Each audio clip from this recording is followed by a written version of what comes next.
Welcome to the Sunriver Anglers Fly Tying Corner, where each month we bring you a new fly pattern to give a try to on our Central Oregon lakes and rivers.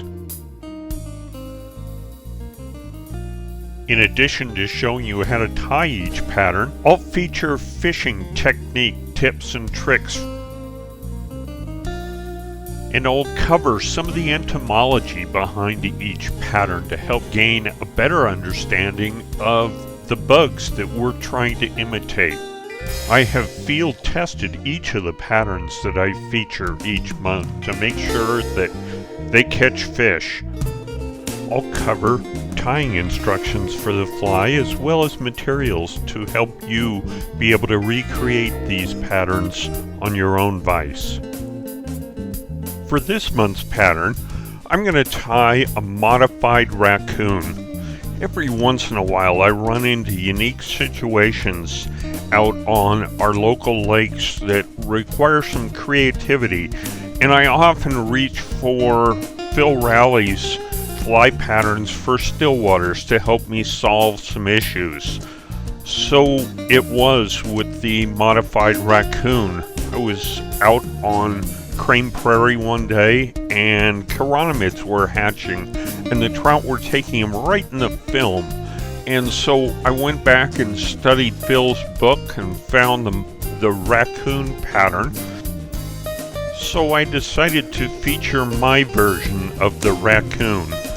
Really, the basic change from Phil's is that I used foam for the shellback to help it float, whereas Phil used deer hair. So follow along, and I hope you'll like the modified raccoon pattern. So let me begin by reviewing the materials for this pattern.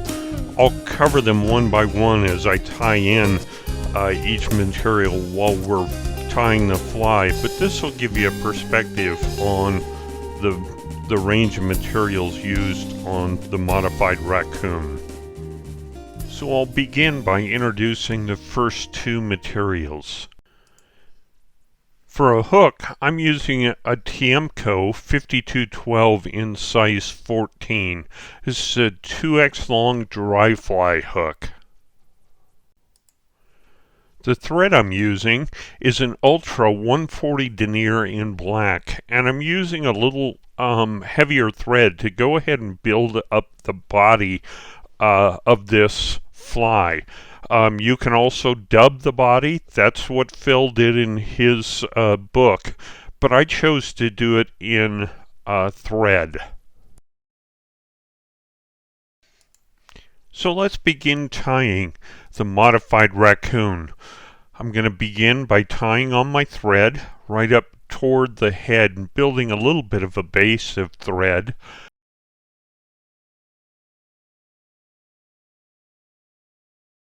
And while I'm doing that, I'm going to also tie on my ribbing wire.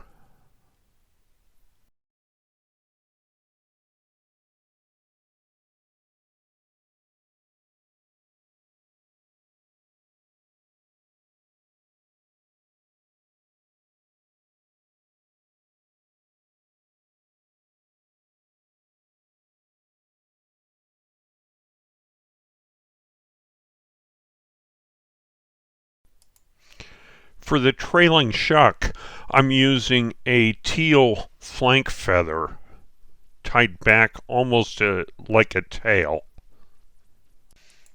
So let me tie in the teal flank, and I'm going to start right back at the tail set position and capture the feathers right on top of the hook. I like the curve bending upwards slightly, and then I'll go ahead and wind my thread back up to the head position, winding over and trying to keep that nice smooth body tying over this teal flank. For the shellback, I'm using 2mm foam in tan. This will provide the flotation for the fly. It also helps provide a sighter for the fly. If you just relied on a black foam, and it'd be very hard to see on the water surface, You could also add a little orange tag if you wanted of foam to be able to see it better, but for this one I just relied on the tan foam. I've cut a thin strip of this foam that's about as wide as it is thick and a couple inches long just to be able to work with it easily. So next I'm going to tie in my foam beginning right up toward the head position and winding that all the way back to the tail set. I'm trying to keep that foam positioned on the very top of the hook. I don't really want the tan color showing through on the underside of the fly. That's the view the fish will see. Trying to keep that nice black emerging chironomid look. And so we'll tie this back and I'll cover up a lot of that foam with my black thread, which is continuing to build a little bit of bulk on this fly, and intentionally so. For the prominent white gills on this pattern, I'm using an ostrich barb off a feather, and that's in dyed white. So next I'm going to tie in my single barb off a ostrich, and I'll tie that in back right at the tail, and I'm going to wind that forward 3 wraps to create the gills on this fly.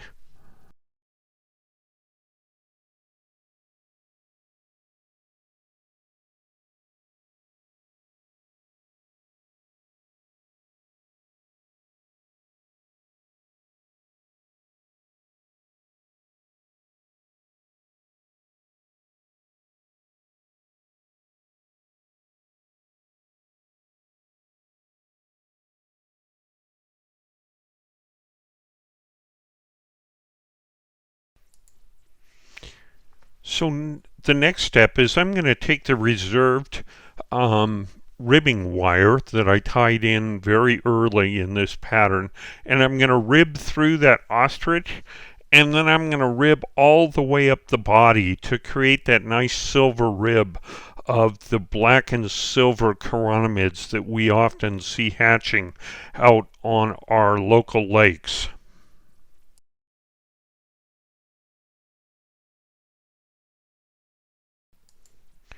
So the very last step is to fold this foam over to create the shell back.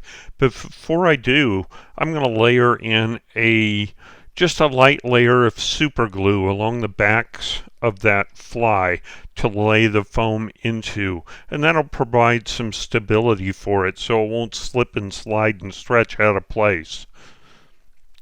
So then I'll fold this all the way to the head position, and I'll tie it off with several wraps, and then I'll move right into a whip finish to finish up this pattern.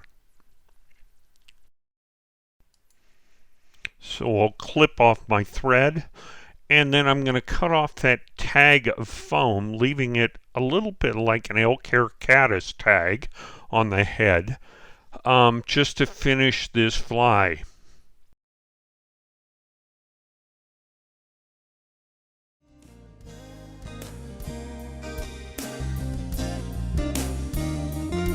So let me rotate the vise so you can see all sides of the Modified Raccoon.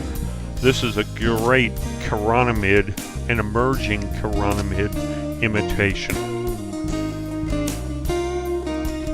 So that has been your Sunriver Anglers Fly Tying Corner for this month. I hope you'll give the Modified Raccoon a try. This is a good pattern. A very specialized time period to be fishing it during a chironomid hatch for the black and silver. You can also tie this in other colors like tans and olives and grays, and use your regular chironomid colors for this pattern and give it a try. If you like what you see, please subscribe to this YouTube page and follow Sunriver Anglers on Facebook.